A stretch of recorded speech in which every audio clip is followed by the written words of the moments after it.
You know, and besides, I'm gonna tell you this and I want you to listen.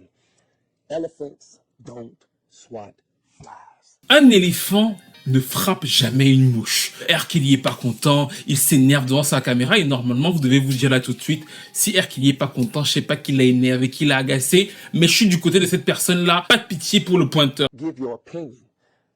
Talk about someone who has done what they've done, you know, in this industry, which has changed the industry and brought new genre of music and ideas to the industry and still doing it.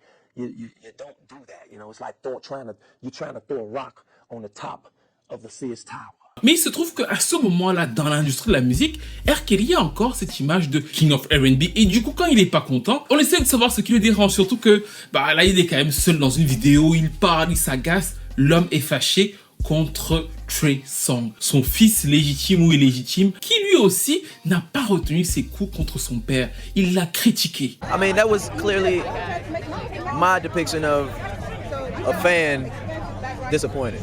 You know what I mean? And I put it in musical form and said a lot of things that some people might say in their living room or behind closed doors. I said it on the record, you know? And a lot of that, of course, I'd be lying to say it wasn't a sneak shot, you know what I mean? Il faut que vous vous mettiez dans l'ambiance. Critiquer R. Kelly au BET Awards, au micro des BET Awards, c'est comme critiquer Nicki Minaj dans un asile. Il n'y a aucune sécurité possible, tu es en terrain conquis. Enfin, sur Twitter, vous avez compris. Tu mourras là en enfer. Tout ceci est permis par un coup marketing, selon moi, finement monté. Parce que pourquoi est-ce que le père et le fils se disputent? Ça se dispute via l'intermédiaire de Jay-Z. Rappelez qu'à l'époque, T-Pain cartonne, c'est les débuts du summum de l'autotune. Jay-Z sort la fameuse chanson DOA, Death of Autotune. Et dans le R&B, bien qu'elle divise déjà toute l'industrie, dans le R&B, elle se retranscrit par la personne de Trey Songz. Trey Songz prend son micro et il ose. Crime de lèse-majesté pour l'époque, dans son remix de Death of Autotune, il attaque précisément R. Kelly. Il dit que R. Kelly utilise l'autotune, ça devait être une honte. Comment est-ce que R. Kelly peut faire ça? Abandonner la vraie musique, il se lâche. What the hell yeah? Trey Songz coming. What Kelly yeah? La réponse, mais surtout les réponses seront sanglantes, vont entraîner une redisposition de leur carrière, surtout pour deux hommes dont les destins personnels sont désormais si proches.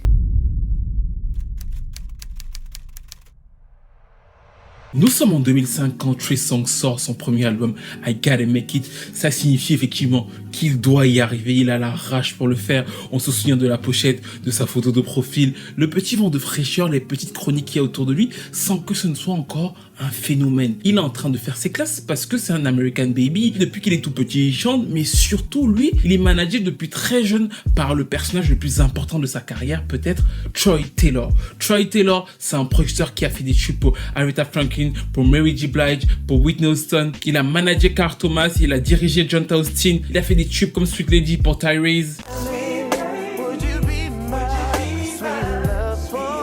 À l'époque, Troy Taylor lance son label, il a un deal avec Atlantic et dans ses petits bagages, il a ce jeune homme qui chante bien, qui est plutôt beau gosse, mais avec lequel il ne sait pas trop quoi faire. Du coup, il lui inculque vraiment ses cultures R&B, il lui fait revoir les classiques. Il pense qu'il y a quelque chose dans le regard de Trey Songz, mais il le voit pas encore en tant que superstar. De son côté, Trey s'amuse en chantant, en rechantant, et Trey a une passion bien particulière, à savoir qu'il a un chanteur qui l'inspire beaucoup et qui cartonne sur la scène de l'époque, c'est donc R. Kelly. Et le talent de Trey Songz, l'une de ses particularités la toute première fois qu'il buzz, et là je vous mets d'ailleurs mon top des meilleurs albums de 2005 que j'avais fait à l'époque, c'est vraiment un top identique. La première fois que je fais un top à l'époque de tous les albums que j'ai écoutés, je crois qu'il y en a 89 ou 90, je sais plus combien, R&B hip-hop, c'est dans cette année-là que j'écoute Trey Songz. Et la première fois que j'écoute Trey Songz, son incroyable talent, le fait qu'il buzz sur internet, c'est sur le fait qu'il réponde à une chanson de R. Kelly qui s'appelle Trap in the Closet. C'est un espèce de long soap opéra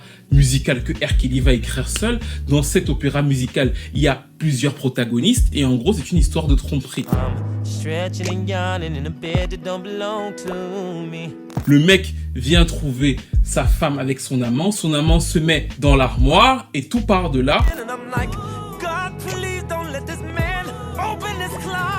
De nombreux artistes, jusqu'aujourd'hui encore, s'inspirent de Trap in the Closet, Singila, The Weeknd. Il y a plein d'artistes qui ont repris les codes de ce fameux opéra musical. Et c'est par ce fameux opéra musical qu'un jour, on va découvrir Trey Songz. Pourquoi? Parce que R. Kelly va certes en faire 32 parties, mais il va les séquencer sur le temps. Et un jour, alors que Trap in the Closet buzz, parce que tout le monde veut écouter ce que la meuf a dit et que voilà, il y a les épisodes, il y a un mec sur internet qui réussit donc à répondre à R. Kelly avec la version du mari. Et ce mec a un timbre tellement similaire à celui de R. Kelly que les gens bug. Et sa version s'appelle donc Open the Closet. And I walked in and yelled him home. She said, honey, I'm in the room. C'est précisément là que Trey Songz naît, et franchement, c'était même difficile d'entendre la différence au début pour moi entre le moment où Treyman, qui est donc le vrai nom de Trey Songz, pose, et le moment où Robert pose. 7 o'clock in the morning and the rays from the sun wakes me. 5 o'clock in the morning and the rising sun wakes me. Il va donc avoir son buzz en tant que mini Kells à l'époque, et partant de là, son label va accélérer la structure de son premier album I Gotta Make It, et c'est aussi pour ça que justement sur ce premier album, étant déjà un gros fan et ayant déjà eu ce buzz avec effectivement un titre de R. Kelly, ils vont accentuer cette ressemblance qui était déjà naturelle. J'avais expliqué dans une précédente vidéo où je parlais notamment de la carrière musicale de R. Kelly, j'expliquais qu'il représentait à sa propre façon plusieurs gros personnages du R&B qu'il a totalement réussi à incarner selon les années. Le personnage sexuel qu'il a amené derrière les barreaux, le personnage beaucoup plus sentimental, l'homme voilà qui serait prêt à tout pour sa femme, qui est peut-être une fiction mais qu'il a fait vivre, ressentir aux gens, le R. Kelly soul hip-hop et le R. Kelly gospel. C'est-à-dire qu'on pourrait résumer, même si selon moi il y en a encore un cinquième personnage, mais ce sera pour autre chose, mais on pourrait résumer ces différents personnages-là qu'il a réussi à regrouper en une seule formule. Et selon moi, ce qu'ils ont repris chez Trey Songz pour R. Kelly, c'est ce côté street soul que vous retrouvez tout à fait sur I Gotta Make It. Et franchement, on peut même y aller pas à pas. Quand vous écoutez Gotta Make It, les slow jams, la manière dont il mélange le rap et le chant, ça vient encore de R. Kelly.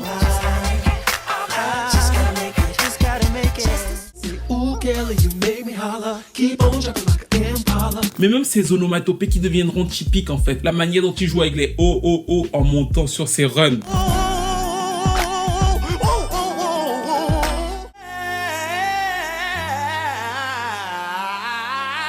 Vient de R. Kelly, même le yeah. En fait, ils vont reprendre beaucoup de codes de Kells pour le transmettre à Trey Songz, qui lui en plus est un gros fan. Sauf que, et là vous vous demandez justement comment ça fait pour mal se passer entre les deux en 2009. Est-ce que R. Kelly s'énerve parce qu'on le copie alors que beaucoup d'autres personnes le copient dans l'industrie? C'est justement là où, en vérité, au début, tout est fun. Quand Trey Songz arrive et qu'il vend 400 000 exemplaires de son premier album, ce n'est pas ouf. Mais il est encore dans cet état d'esprit de fanatique. Le problème se pose au niveau du label. Ils n'arrivent pas à capter ce qu'ils vont faire de lui sur le long terme. Il a plutôt une bonne presse, mais on le trouve extrêmement lisse. Ils réinvestissent pour changer un peu la direction sur le second album, qui va donc s'appeler Trade Day. Et cette fois-là, ils font appel à des producteurs plus modernes. Ils appellent justement Big Cox, The Runners, Timbaland, Dangerous, Wonder Woman, B Major et justement R. Kelly lui-même sur une chanson en featuring de Jim Jones.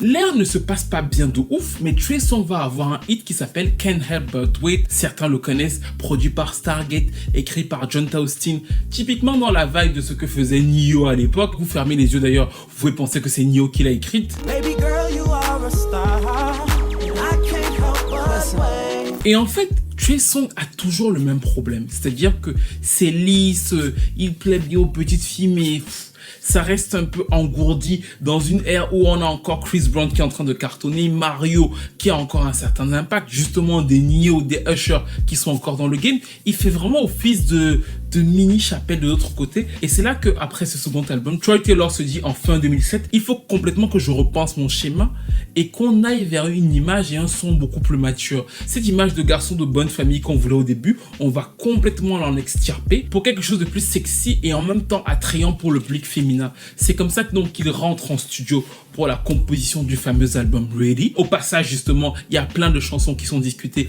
et l'un des moments qui va vraiment décider Troy Taylor à aller dans cette direction, c'est au moment où ils entendent la fameuse chanson avec Fabulous, C.A.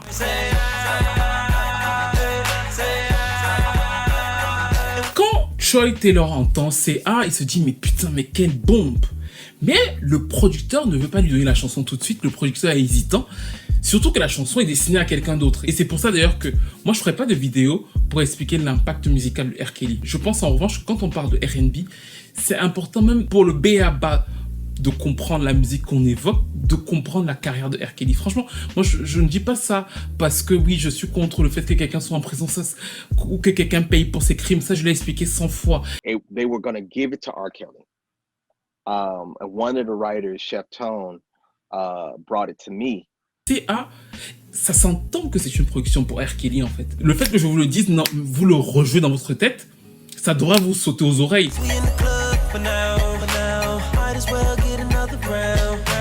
La chanson a été faite pour R. Kelly et à la dernière minute, le mec qui travaille avec R. Kelly n'allait plus participer à l'album d'après de R. Kelly. C'est pour ça donc que Troy Taylor capte la chanson lorsqu'il hésite à la donner à Trey Songz ou surtout à Jamie Foxx. Et ça va donc devenir l'un des gros tubes de Trey Songz pendant l'ère Ready. Et Ready, pour moi, est un manifeste de coût marketing, mais surtout de baraka incroyable. Parce que quand on entre dans l'année 2009, il y a une chose qui se passe, on a tous les On The Floor, tous les chanteurs de R&B qui passent à avoir des singles électro, notamment Nio lui-même.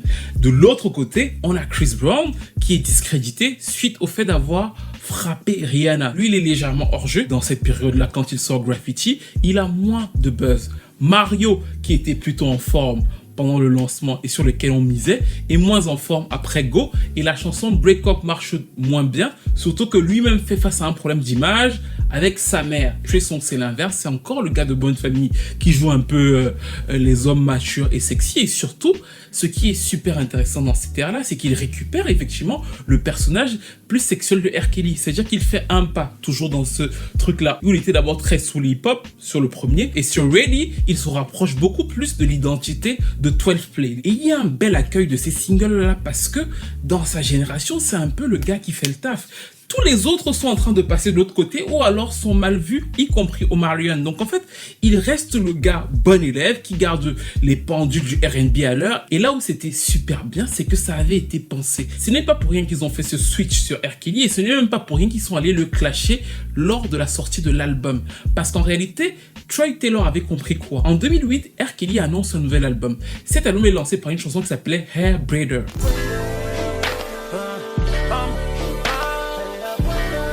Où il se met à l'autotune et ça va faire polémique parce qu'une grosse partie du public estime que R. Kelly est bien trop vieux pour tomber dans l'autotune. On attend, je suis désolé, c'est la vérité, il voulait le R. Kelly sensuel et sexy de l'époque sans l'autotune. Et c'est exactement vers cette demande du marché que Trey Songz va aller quand il va sortir Ready. Il va non seulement récupérer le truc du fait que sur ce coup-là, il n'y avait personne à côté, mais aussi le fait d'avoir la nostalgie de ce R&B-là de retour avec une sorte de fraîcheur, il va l'incarner. Et lorsque dans les interviews, tout le monde va lui dire « mais ça sonne comme R. Kelly », il va dire « oui, non, mais R. Kelly aussi s'est inspiré de quelqu'un, Aaron Hall », que lui-même il va aussi clasher dans une chanson pour attirer aussi l'attention sur lui. Et de l'autre côté, il va donc finalement avoir ce fameux clash avec R. Kelly lors de la sortie de son album pour pouvoir se donner un peu de stature. Parce que au final, en réalité, il ne s'agissait que de ça. Taper sur R. Kelly, taper sur son maître pour pouvoir grandir sa stature d'artiste et assurer jusqu'au bout une sorte d'inspiration et pas de soumission. En tout cas, à partir de 2009 et du succès de Ready,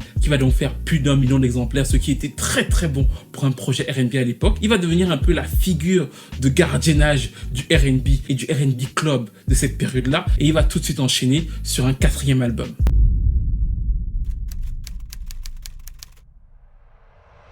Il y a un truc super intéressant à comprendre dans la carrière de Trey Songz qui est radiophonique. C'est-à-dire que les formats radio des États-Unis sont tous différents et en vérité, ils se sont entremêlés. Dans une époque qui est désormais super lointaine, les radios R&B étaient des radios extrêmement fortes. Moi, j'ai connu par exemple une époque où le premier des radios R&B totalisait par exemple 26 millions d'audience. Aujourd'hui, le premier des radios R&B en termes d'écoute totalise environ 6-7 millions d'audience. C'est une catastrophe. Mais comparé à l'époque, quand tu fais 27 millions d'audience en étant premier des radios R&B, c'est bien. Mais au moment où, fin des années 2010, ça commence à tambouiller dans les radios R&B, il y a les radios rap. Et les radios rap sont assez particulières aux États-Unis. De façon naturelle, elles ont joué du R&B en masse pendant un certain temps, mais il y a eu le gangsta rap. Et de l'autre côté, plusieurs des chanteurs R&B dans la vague électro, il va y avoir cette espèce de petit manque qui va faire en sorte qu'ils vont soutenir entre 2009 et 2010 beaucoup d'artistes très R&B, si vous en souvenez, leur permettant d'avoir des titres R&B numéro 1 dans les radios R&B et ensuite donc faire la passerelle numéro 1 dans les radios urbaines. Je sais pas si je suis clair. Je ne comprends pas. C'est-à-dire qu'il y a les radios R&B qui étaient des radios à part. Ensuite, il y avait des radios urbaines qui étaient des radios qui jouaient notamment du rap. Et ces radios-là vont donc aider plusieurs artistes R&B qui étaient un peu dans la galère à voir que dès qu'ils ont des succès en R&B, on les pousse dans les radios urbaines, ce qui est de moins en moins vrai de nos jours. Mais à l'époque, donc, Trey Songz va profiter de ce moment-là. C'est pour ça d'ailleurs que quand il sort Bottoms Up avec Nicki Minaj l'année d'après, c'est un deal parfait parce que Nicki Minaj, non seulement le booste dans les radios rap, mais comme aussi il y a cette envie des radios R&B de pousser le gars qui est là pour conserver le flambeau R&B, vu qu'il n'y en a plus beaucoup, bah en fait on pousse aussi beaucoup Trey Songz. Et c'est quelque chose, si vous ne me croyez pas, qu'il dit très souvent dans ses interviews. Il remercie, si vous le regardez souvent en interview, souvent les DJ des radios urbaines, les gros DJ, les big boys, en disant franchement, ils m'ont joué et tout, parce qu'ils ont aidé à le crédibiliser plus fortement sur un format qui aurait été plus difficile d'accès pour lui à l'époque. Yeah, I'm glad you do recognize how much I've done for your career in the last few you the years. man, bro. Oh yeah. It's L'une des chansons qui illustre le mieux ça, et pour moi qui m'avait frappé à l'époque, c'est Can't Be Friends.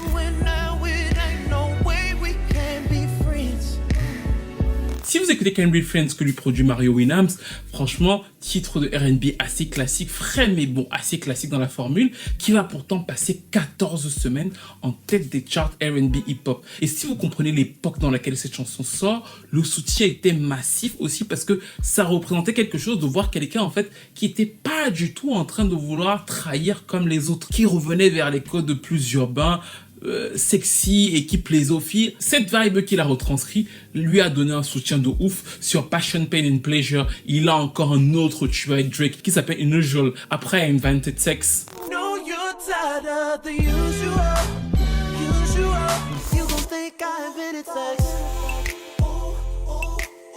Et pour moi, Passion, Pain and Pleasure est limite son meilleur album après Ready. Il est plus mature. On voit qu'il essaie maintenant de se démarquer petit à petit justement de la trop grosse influence de Kells pour faire des ballades plus intimistes, même si bon, ça reste toujours sur la hoop. Il y a des titres comme Doorbell, Unfortunate.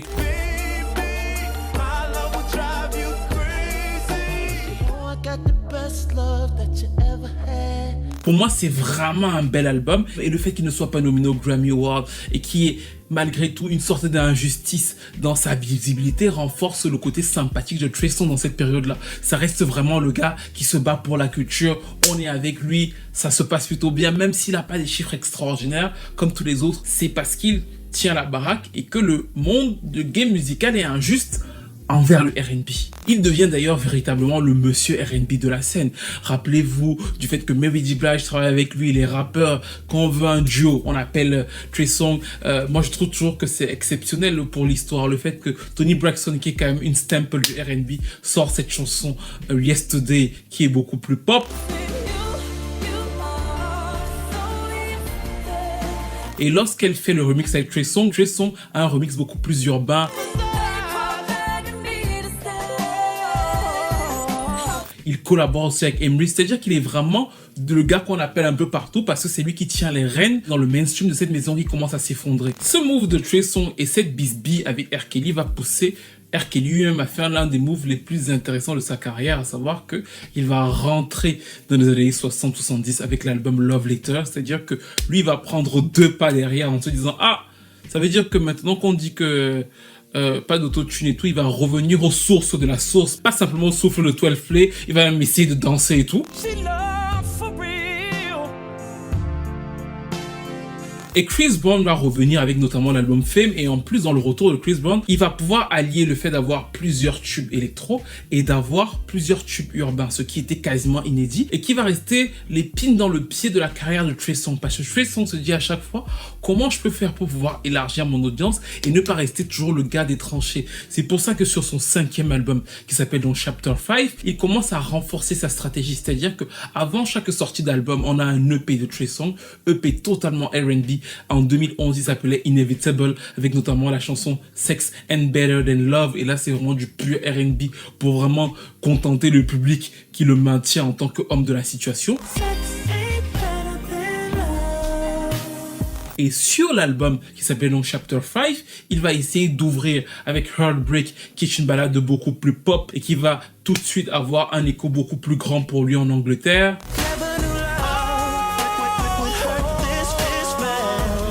Ce qui est super intéressant avec ce projet, c'est qu'il va vraiment le vendre aussi sur la stature qu'il commence à insuffler au bout de ce 5e album. C'est-à-dire que le précédent, Passion, Pain and Pleasure, s'était vendu à 240 000 en première semaine. Celui-là va faire 135 000 parce qu'il a des tubes R&B beaucoup moins forts. Mais globalement, quand même, il va réussir à vendre sur le long terme. Avec d'autres ballades de pop sentimentales exploitées en single comme Simply Amazing. Et ensuite, on va voir qu'il retrouve sa formule pour les clubs avec Two Reasons en featuring de T.I., à savoir toujours ce lien entre lui et le hip-hop qui sera le plus gros tube de l'album, notamment dans les fameuses radios qui le portaient au début.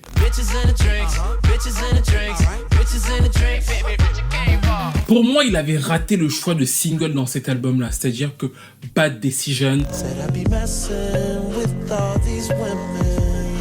Pretty Girls Lie ou encore Fumble étaient pour moi des singles évidents pour son public R&B. Alors ils ont choisi de la jouer différemment. Ça a quand même malgré tout marché pour eux parce qu'ils s'en sortent avec 1 million d'exemplaires vendus. Et ils enchaînent donc directement parce qu'il ne faut jamais laisser un gros temps de latence. Surtout que la scène est super dynamique. Auguste Alsina arrive, il a un clash avec Auguste Alsina. Et surtout, la scène se trapise. C'est-à-dire que juste après le côté où on avait beaucoup de son pop, là ça devient plus trap. Et c'est donc là qu'il va ressortir de sa petite pochette Trigger, qui est donc son personnage, son alter ego rap pour le tuer son méchant et sexuel.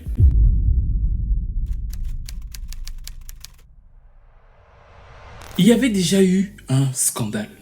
Alors oui, il n'a pas fait grand bruit, mais pour moi, il est une des raisons même de ce fameux coup marketing, parce que maintenant qu'on en est à ce niveau de la vidéo, vous voyez quand même que, par exemple, si vous êtes ulcéré, vous vous dites, oui, mais pourquoi on parle de sa musique, ça a un V, ça a un V, comment est-ce qu'on parle de sa musique? Bah, vous pourriez là tout de suite vous poser la question de savoir, mais pourquoi est-ce qu'on en parle? Qu'est-ce qu'il aurait pu faire en vérité quand je vois tous les éléments de cette vidéo? Que finalement Trey Songz n'existe pas.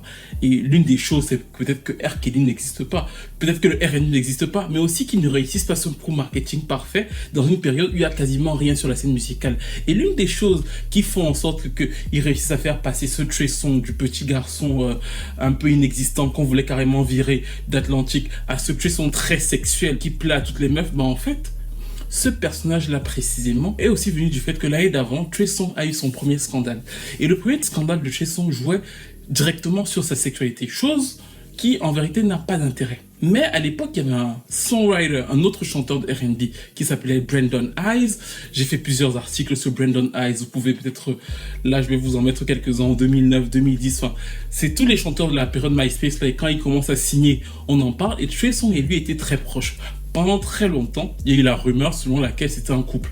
Et ça peut paraître tout petit aujourd'hui. D'ailleurs, je m'en suis souvent amusé parce que je me suis souvent dit que les gens n'y pensaient pas. Sauf que récemment, j'ai vu que certaines personnes s'en souvenaient quand même sur les réseaux sociaux parce qu'il y a eu, lors d'une de ces accusations, quelqu'un l'a ressorti un peu comme l'affaire Nio. Même si je pense que Nio, c'est celui qui a le mieux géré ce genre d'histoire. Pour l'époque, en tout cas. Donc, du coup, quand ce scandale-là arrive chez Trey Songz, en fait, ils vont les séparer tous les deux. Le scandale de la relation avec Brandon Eyes, ils vont jamais démentir directement, mais ils vont les séparer. Ils étaient tous les deux avec Troy Taylor. Brandon ira chez Sony. Trey Songz va rester seul. Et donc, Trey Songz va passer de ce garçon un peu inexistant, dont on doutait de la sexualité, mais à un certain niveau, et qui n'était pas non plus l'icône de ses filles, à ce nouveau personnage de 2009, de ce gars super sexuel, super sûr de lui, qui a insulté ses idoles. Mais tout ce qui s'est passé dans l'Air Ready, c'était plus pour lui donner de la carrure, essayer de faire en sorte qu'il puisse montrer qu'il peut porter le flambeau du R&B. Mais dès qu'il va commencer à voir qu'il a plus ou moins ses pieds posés sur la table à partir de Chapter 5, il va dire partout effectivement que tout ça c'était du marketing.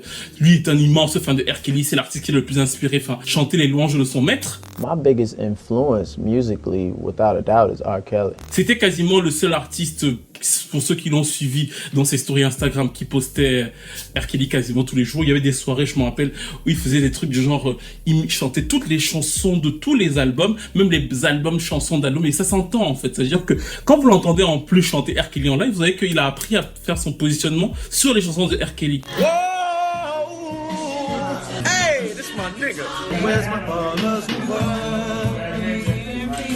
Ils vont d'ailleurs se réconcilier. Chris Brown et lui vont enregistrer des chansons hommage à R. Kelly comme Song for 12 Play, justement d'ailleurs qui porte très bien son nom.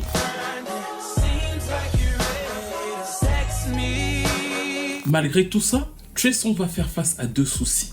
Le premier, c'est que c'est plus ou moins facile d'incarner quelque chose quand c'est une espèce de désert, tu le fais plutôt bien, t'es plus ou moins le seul dans ce créneau-là, ça se passe bien. Ça veut pas forcément dire que t'avais pas de mérite, mais quand t'es seul, bon voilà. Quand il commence à y avoir tout le monde qui revient et que le marché redevient super compétitif, ça devient plus dur. D'autant plus difficile que lui va avoir un autre problème, c'est que finalement ce personnage sexuel-là, créé de toutes pièces, parce que c'est pas comme ça qu'on le connaît, c'est pour ça que j'ai insisté sur le fait qu'il y ait une transition. Ce personnage très sexuel va devenir son personnage prépondérant, parce que c'est avec ça qu'il cartonne, et donc de fait dans sa carrière tout de suite, même dans les singles, il va y avoir une sorte de dichotomie. C'est-à-dire que le personnage sexuel de Trey Songz va petit à petit tuer le personnage lover de Trey Songz.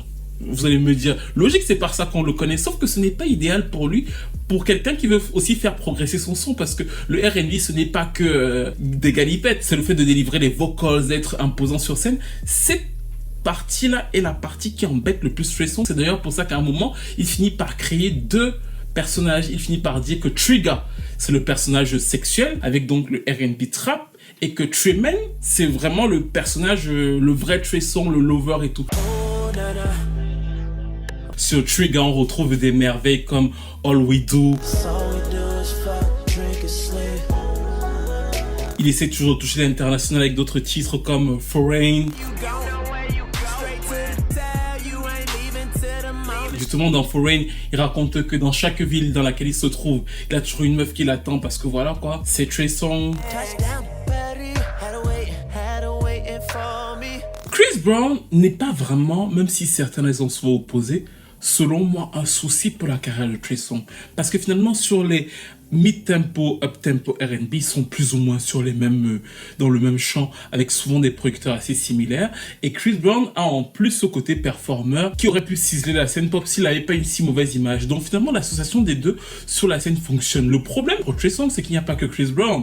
Quand la vague électro retombe, tout le monde revient. Les anciens, c'est-à-dire que ceux dont ils s'étaient inspirés, notamment R. Kelly, qui va tendre un croche-patte aux deux d'ailleurs en 2013, mais aussi sur le fait que si ton format c'est de faire ce R&B sensuel, sexuel, mais que tu n'as plus que cette voix-là, bah tu as de moins en moins d'espace pour pouvoir évoluer. Même Bruno Mars va venir se trouver sur ce terrain-là, mais Chris Brown n'est pas un souci, d'autant plus que selon moi, Chris Brown va lui servir à faire quelque chose d'essentiel même dans son format. Chris Brown va servir de bad guy, good cop, bad cop.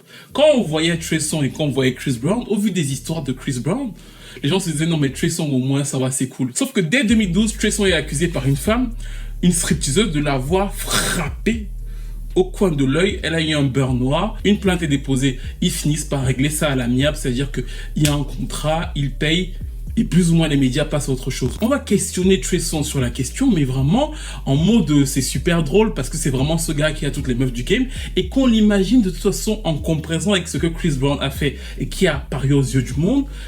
Beaucoup plus doux, beaucoup plus lisse, et le fait que ce soit un homme charmant, parce que maintenant tout le monde nous dit sur Twitter que non, Trey Songz n'a jamais été beau, on n'a jamais aimé Trey Songz. Ces gens sont dans le révisionnisme parfait. L'une des autres choses qui a aidé Trey Songz à passer entre les mailles du filet, c'est que la gente féminine le trouvait très appréciable. C'est pour ça aussi qu'en 2016, lorsqu'il y a la deuxième affaire, à savoir qu'il frappe les policiers et il lance son micro sur un caméraman, il a un mugshot et tout le monde est amusé par le mugshot. Les gens sont pas en mode pourquoi est-ce qu'il s'est comporté comme ça. Les gens se disent mais Trey Songz, pourquoi est-ce qu'on a arrêté Trey Songz, il peut pas faire de mal à une mouche. Et pareil en 2017, la chanteuse Keke Wyatt est censée tourner un clip avec Trey Songz. En tout cas selon Trey Songz. Parce que selon elle, elle n'avait pas signé son accord. Il se retrouve en tout cas dans un environnement de travail, à savoir le tournage d'un clip, et elle va révéler avoir été sexuellement intimidée par Trey Songz. Elle dit que elle était intoxiquée, qu'il y avait eu plein de farine prise et ce genre de choses, qu'elle le connaît depuis qu'elle a 12 ans, mais que la manière dont ça s'est passé pour qu'elle puisse tourner était tellement violente et tellement sexuellement dérangeante pour elle que Trey Songz l'a finalement retrouvée en bas d'un meuble tellement elle avait peur. Et elle demandait ainsi que les images ne soient pas exploité parce que Trey Songz avait été sexuellement intimidant. Quand ça va se passer et qu'elle va faire leaker cette information-là, Trey Songz prépare à ce moment-là son 7e album qui va s'appeler Treyman, et à la base c'est censé, selon ce que lui-même avait dit, si c'est Treyman, être le Trey Songz sentimental. Donc une espèce de concordance des temps entre le scandale autour de Keke Palmer et le nouvel album de Trey Songz, mais les gens sont derrière Trey Songz. La plupart des commentaires sur les réseaux sociaux trouvent que c'est Keke Palmer qui a dû se prendre la tête parce que Trey Songz, il est beau, il est sexy. Et c'est d'ailleurs encore sur ça curieusement qui va finalement jouer. C'est-à-dire qu'alors qu'on s'attendait à ce qu'il livre cet album qui était censé s'appeler Trey Men et qu'il disait donc plus mature, il va revenir encore une fois avec le Trey Songz Bois Bandé, pareil pour vous faire aller au bout de la nuit.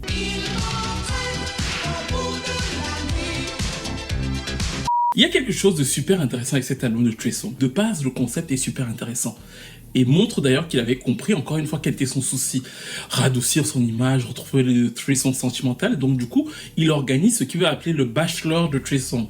Trey Songz cherche l'amour. Il va nous raconter pourquoi est-ce qu'il ne trouve pas l'amour alors que toutes les femmes le veulent. C'est vraiment le script de l'album. Et c'est donc pour ça effectivement que Trey Songz sera entouré de plein de femmes. Et finalement, peut-être à la fin, on va trouver le vrai Trey Songz sentimental. C'est-à-dire que c'était un peu conçu comme le fait de nous partir du Trey Songz sexuel au Trey Songz sentimental pour pouvoir amadouer aussi cette audience-là. Pas trop bêtement pensé. Et en plus, on se dit que ça va suivre avec une vraie télé-réalité à la télé. Sauf que ça commence donc avec des clips. Je crois qu'il est censé avoir 6 ou 7 clips avant la sortie de l'album. Et lors du déroulé des fameux clips, on se rend compte qu'effectivement, c'est toujours le même Trey Songz en fait. Trey Songz en train de danser, d'être un animal playboy avec toutes les meufs. Ce qui, en vérité, n'est pas très grave. Sauf que dans son cas, à lui, ça va faire germer plein de critiques. On va commencer à parler d'hypersexualisation. Et notamment, il va y avoir, lors de la sous-promo de l'un des titres, à savoir Song Goes Off, qui est d'ailleurs une de mes préférées de l'album. Il va y avoir sa première sextape qui va leaker sur internet. Elle était partout sur Twitter. En plus, vous vous rappelez qu'il va assumer parce qu'il va venir poster une photo de lui torse nu en short pour montrer à quel point c'était vraiment gros. Et finalement, ce qui va se passer dans cette erreur pour moi, c'est qu'il va exactement avoir l'inverse de ce qu'il voulait. Il voulait passer de ce mec hypersexuel à un mec plus romantique pour assumer un côté plus mature. Et il va s'enfermer dans ce personnage-là hypersexuel parce que les singles, selon moi, sont moins efficaces. D'ailleurs, il prend un peu la grosse tête. Il écarte Troy Taylor de ce projet-là. Et mélodiquement, c'est clairement moins fort. C'est un trigger. C'est-à-dire qu'un R&B trap beaucoup moins efficace que le précédent, beaucoup moins bien choisi au niveau des singles, donc les chiffres sont moins bons, mais son buzz, qui deviendra donc un bad buzz, se fait sur l'image du gars trop sexualisé. C'est à partir de là que les gens connectent en se disant, mais attends, depuis là on était sur Chris Brown, mais celui d'à côté là, il y a quelque chose qui va pas dans ces histoires là. L'album se vend moins bien, mais c'est à partir de cet ensemble d'éléments qu'on va avoir plusieurs femmes qui vont sortir de chez elles pour accuser Trey Songz de divers méfaits parce qu'elles sont plus de 12 actuellement. In 15 years, however the fuck long it's gonna be, that Trey Songz doc is gonna be crazier than the R. Kelly one. Trey Songz is the most nasty, abusive, rapey, beats the shit out of women. Like, he is the scum of the fucking earth. Trey Songz is fucking disgusting. En effet, le 2 mai 2018, une femme porte plainte à Trey Songz. Elle s'appelle Andrea Buera et elle explique que Trey Songz a essayé de l'étrangler alors qu'elle était chez lui et lors d'un rapport sexuel. Elle demande notamment au juge de contrôler Trey Songz qui aurait des problèmes de violence. L'affaire passe totalement inaperçue. Jaoura Jeffries porte plainte cette fois-ci à Trey Songz pour avoir essayé d'entrer en elle sans son autorisation avec les doigts. Et voilà quoi, digital. Elle explique qu'elle était dans un club et que Trey Songz est venu vers elle et a essayé d'y aller de force avec ses doigts. Elle a été traumatisée par ça et elle dépose une plainte. Là encore, ça passe totalement inaperçu. Keke Palmer referme le podcast pour redéfendre son point de vue, redire ce qu'elle a vécu avec lui. Là encore, ça passe totalement inaperçu, surtout que de l'autre côté, Trey Songz continue à jouer le côté Don Juan, qui en fait seulement fait sa force. En fait, c'est ce sur quoi il est le mieux vendu. Même s'il n'y a pas la même emphase qu'au début, c'est encore ce sur quoi il se vend beaucoup sur les réseaux sociaux. Il se dénude de plus en plus. Le moment où tout va switcher pour lui, c'est en 2020, lorsque deux femmes dans un podcast, Celia Powell, qui se dit être une de ses ex, et une autre, expliquent qu'elles ont été non seulement sexuellement attaquées par lui, mais qu'elles ont été brutalisées et kidnappées pendant 2 jours chez lui. Il les a empêchées de sortir et il a notamment, et c'est ça qui a fait bondir Internet, uriné sur l'une d'entre elles sans son autorisation. I got peed on too. Peed on? Not but I didn't know what was happening. He just did it. He just was, please stay who? Trey Songz. He took my phone and my purse away for like a whole day, held it over the balcony, was like, if you try and leave, I'm gonna drop this shit. Là, ça a fait très mal. Ça a fait très mal, pourquoi? Parce que pendant le moment où les accusations commençaient à revenir sur Internet, Trey Songz ne disait rien. Il était super calme. Pourquoi? Parce qu'il essayait de le rebrander. Ils n'ont rien fait pendant 3 ans. Et là, c'est toute la DA que moi j'adore chez les Afro-Américains. Le premier single de son nouvel album, qui était donc censé s'appeler Back Home en 2020, est avec Summer Walker. Écoutez la chanson.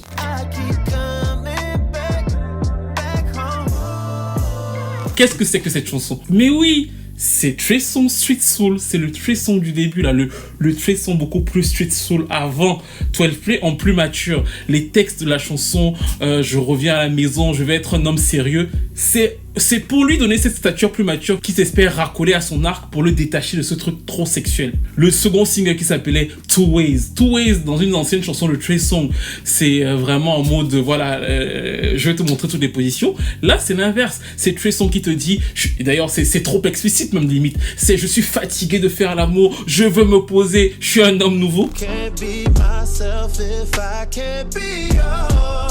Ils ont appliqué tout le speech du mec qui vraiment a grandi, qui a mûri, qui laisse toutes ces conneries derrière lui et qui vient s'excuser. En vérité, c'est l'album même de la réconciliation avec le public avant que le scandale n'éclate. Et là, pour moi, c'est le drame de sa carrière. Parce que Back Home est un très bel album.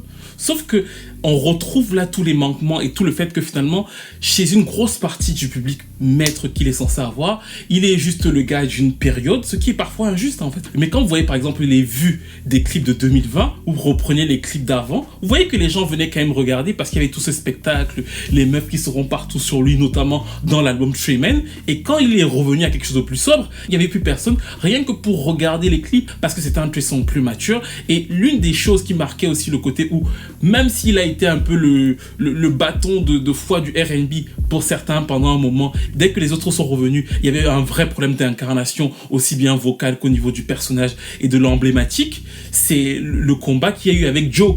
50 Cent a l'idée de refaire chanter le générique de sa série Power, qui à la base est chanté par Joe.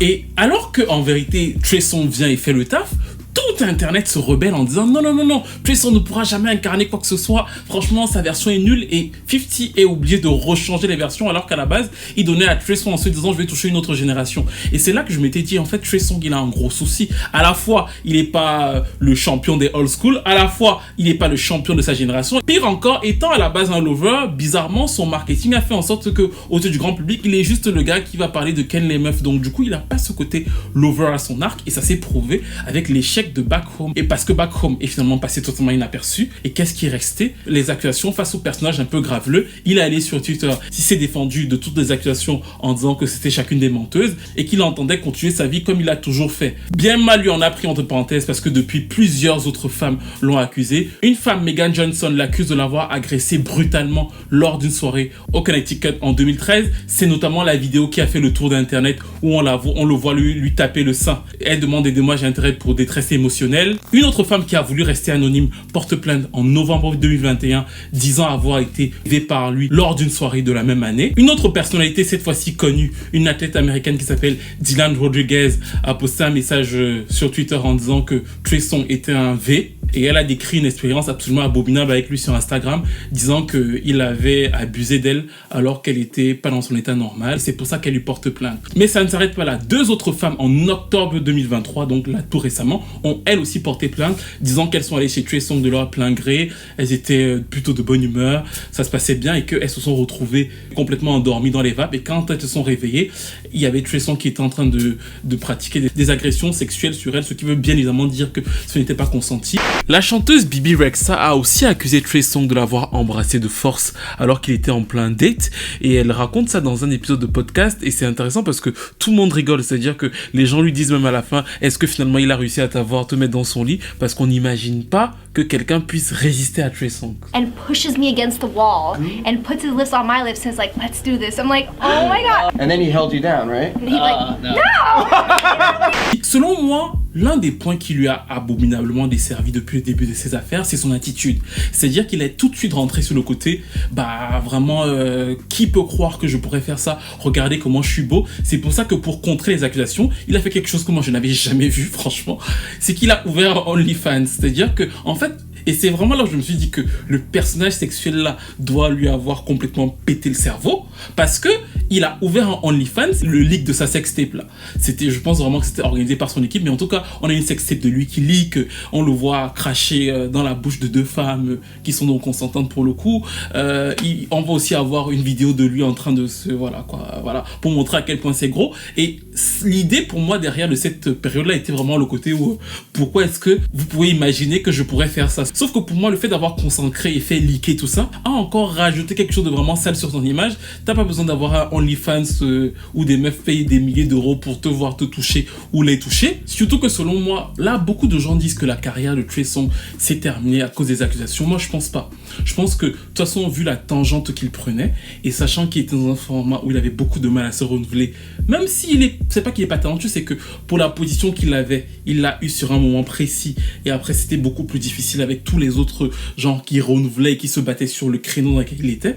Bah, clairement, en étant que sur ce créneau très sexuel, sexy, il était déjà sur une pente descendante. Le seul moyen pour lui d'y arriver était justement de rattraper cette carte un peu love, plus mature, plus rapidement. Chose qu'il n'a pas réussi à faire parce que finalement, les accusations le rattrapent et au lieu de les combattre intelligemment, il repart sur le côté de dire que je suis tellement beau et sexy et bien membré et tout ce que vous voulez que personne ne peut imaginer ça de moi. Sauf que ça se retourne contre lui parce que les accusations ne cessent d'arriver et que petit à petit, alors qu'il disait au début qu'il n'avait rien à se reprocher, on a commencé à voir que depuis 2-3 semaines, depuis l'affaire Didi, il commence à settle. Ça veut dire quoi? Ça veut dire qu'il commence à payer certaines des accusatrices. Il a déjà payé 2 d'entre elles, il a réglé ça à l'amiable pour que ce soit carré et qu'il n'y ait pas plus gros. J'imagine d'ailleurs que si c'est une bonne stratégie de la part de son équipe, c'est de le faire le plus rapidement possible. Tant que tous les yeux sont rivés chez Didi, comme ça il n'y aura pas d'hémorragie si ça retombe sur lui, même si au final je trouve que finalement sa grande chance aussi c'est qu'il n'a pas la même aura que les Chris Brown, R. Kelly et tout, donc du coup les gens s'intéressent moins au fait qu'il est chuté, on se dit bon on est passé à autre chose, c'est fini pour lui. Mais de l'autre côté, c'est aussi ce qui ne lui permet pas d'exister autrement musicalement en fait. C'est-à-dire que je pense que il a essayé, on a vu Trey Songz sortir les chansons pour les droits des Noirs. Plein de formats assez différents, même Brain. Vous voyez que l'écriture et tout, il a complètement quitté ce côté du mec sexy. Mais une grosse partie de son public l'attendant précisément sur les slow jams super sexy. Bon, en fait, c'est pour ça que c'est beaucoup plus dur pour lui de redorer son image et qu'il se retrouve à faire des tournées avec Keisha Cole et plein d'autres artistes revival des années 2000 qui, si on voit la grande lecture de leur carrière, auraient peut-être pu prétendre à être ses premières parties et pas lui faire la première partie devant derrière une Keisha Cole, pendant que Chris Brown lui remplit des stades entiers. D'ailleurs, il vient de copier Chris Brown parce que la tournée de Chris Brown était un succès et dans sa tournée, il fait payer $1100 pour une photo. De nombreuses demoiselles sont prêtes à le payer pour le faire et de son côté, Trey Songz fait payer 10 fois moins cher, à savoir $150 la photo. Oui, et tout ça a un gros public. Payerez-vous? Enfin, nous arrivons à la fin de cette analyse qui revenait donc sur la carrière musicale de Trey Songz, la paternité avec R. Kelly, comment ils ont structuré sa carrière au début, comment ensuite il a pris son envol sur une dichotomie au niveau du son, comment après, selon moi, il s'est installé et il a finalement eu aussi un vrai impact dans le game. Mais pourquoi finalement il s'est retrouvé presque piégé dans un personnage? Et je vous ai expliqué pourquoi les accusations les plus graves derrière touchent principalement fortement sa carrière à lui. C'est-à-dire que je pense que Chris Brown, qui a aussi beaucoup d'accusations, s'en sort mieux parce que Chris Brown, malgré tout, a construit une plus grosse base fan, a une plus grosse stature et aussi multiforme en fait. Chris Brown va jouer sur de l'afro, sur de la pop, sur des chansons d'amour, se raconter. Trey Songz, il a pas ça en fait. Il a je pense qu'il y a même très peu de personnes qui ont vu les chansons, il s'explique et tout. C'est pas ça. C'est vraiment beaucoup d'images qui lui a servi au début. Et même si ça reste un bon chanteur, alors pour moi pas en live, mais quand même studio, il fait bien le taf. En fait, il a pas su s'inscrire plus que ça dans l'imagerie générale des gens. La preuve en est qu'il a 8 albums. Mais chaque fois que je dis aux gens que Trey Songz a 8 albums, pour eux c'est une dinguerie. Ils disent 8 albums parce que la carrière, l'image qu'il a ne correspond pas au body of rock qu'il a pourtant établi au cours des 10 dernières années. Mais dites-moi tout ce que vous pensez de Trey Songz, des accusations autour de sa carrière, comment vous le vivez, est-ce que vous avez cessé de l'écouter pour ceux qui ont cessé de l'écouter, est-ce que vous continuez à l'écouter, est-ce que vous pensez qu'il y aura un gros splash autour de lui façon Didi ou alors pas du tout, est-ce que vous vous intéressez à lui au-delà de ses chansons sexe et tout. Attention, je ne veux pas dire que Trey Songz ne fait pas de chansons d'amour parce que je vous en ai parlé de plusieurs chansons d'amour, je vous vous dit juste que son personnage mainstream était bloqué sur quelque chose qui fait en sorte que c'est devenu super difficile pour lui d'en sortir. Et vous avez vu qu'il a essayé d'en sortir à plusieurs reprises avec la technique des EP et tout, des albums et tout, et que ça a été plus dur pour lui de dépasser ce moment-là, même au niveau des streams visuels en fait. C'est-à-dire que vous regardez un clip de Trey Songz quand il joue les sexy et quand il est moins sexy et tout, vous voyez quand même que récemment, à partir de 2015, les différences de vues sont énormes. Que pensez-vous de cet aspect de sa carrière? Est-ce que vous trouvez qu'il est sous-estimé, surestimé par rapport à ce qu'il a apporté? Est-ce que pour vous c'était juste un feu de paille? Ou alors est-ce que c'est un chanteur qui mériterait de faire un comeback musicalement? Est-ce que pour vous ça va se terminer par une arrestation au vu des nombreuses accusations? Parce qu'on dit que, et on pourrait parler de ça différemment dans une vidéo peut-être sur ça, qu'il y a plus d'accusations et des faits plus graves que ceux de R. Kelly et de Diddy. Ou alors, comme il est plus petit que les autres, est-ce que finalement, en se débrouillant bien et en étant un peu dans le dark là, il peut pas passer entre les mailles du filet vu qu'il n'y a pas beaucoup d'exposition autour de son cas? Dites-moi ce que vous pensez. Quelle est votre chanson préférée de Trey Songz? Moi, mon album préféré restera Ready, même si j'ai beaucoup de sympathie pour I Gotta Make It, et que je trouve aussi que Trigger est un peu sous-estimé, même si encore une fois, c'est aussi parce que R. Kelly leur aura fait à tous un sale coup. Mais dites-moi ce que vous pensez de tout ça. Bien évidemment, encore, je le répète ici. Moi, je respecte les gens qui n'écoutent pas la musique. Je suis pas ici en train de promouvoir quoi que ce soit comme association criminelle. Tu fais un crime, tu vas en prison. Je décrypte ici la musique et parfois aussi l'hypocrisie des gens. Ça m'arrive. Bref, n'hésitez pas à liker, à commenter, à partager et je vous retrouve très vite pour une nouvelle vidéo.